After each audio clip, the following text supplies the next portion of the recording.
Welcome to Pick 6. I'm Ryan Medeiros. We've got a full slate tonight, 13 high school football games on tap, including several key divisional matchups. So let's get right into it.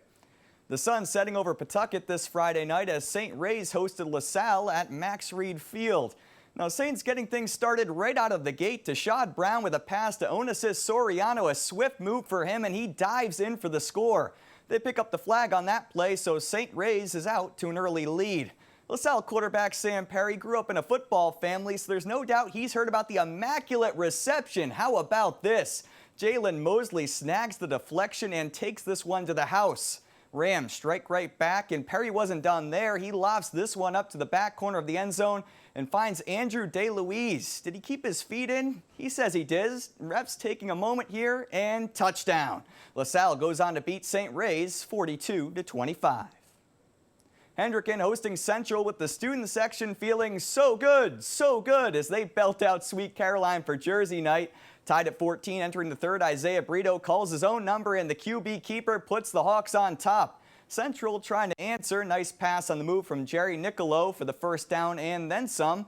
But that momentum killed a few plays later as he's picked off by Okawali.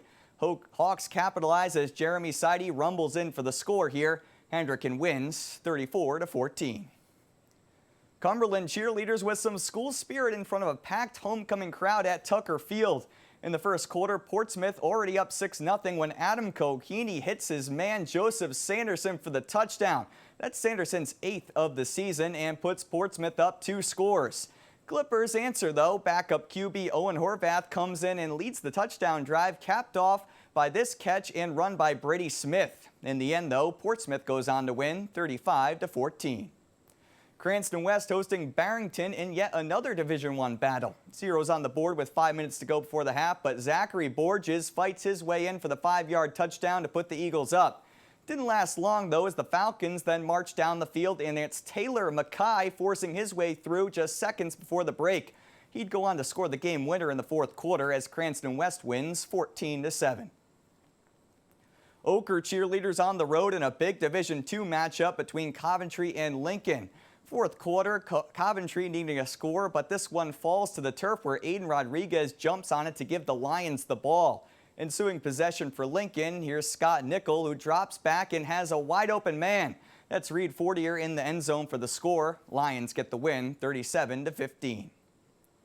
West Warwick making the trip to Middletown this evening, greeted by a rowdy crew of Islanders. But the Tigers weren't deterred here. Nathan Corona dropping back and dropping it into Juan Price, and he's going to cash this one in. Price making him pay early with a long touchdown reception. West Warwick's offense keeping things rolling, this time on the ground with Tyler Scholl. He hits the edge and makes his way across the goal line, extending the Tigers' lead to 2 scores. Next up is Devon Bolio, and much like his team tonight, there's no looking back here. West Warwick runs away with this one, crushing Middletown 47-0. Johnston hosting East Greenwich in a Division III meeting. No score in the second quarter. First and goal for the Panthers, and Stephen O'Brien punches it in to put Johnston up.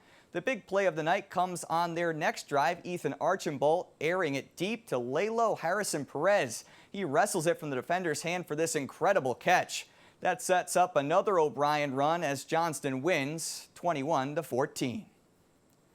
Some halftime acrobatics in Newport tonight from the Rogers cheerleaders, though it was Ponagansett showing off its own footwork on the turf tonight. Zach Rocchio looking shifty on this run, and he is off to the races. No one's catching up to him with a little look back there as he trots in for the score. Ashton Hayter getting in on the fun for the Chieftains. He punches this one in for the touchdown. Ponagansett downs Rogers 40-zip.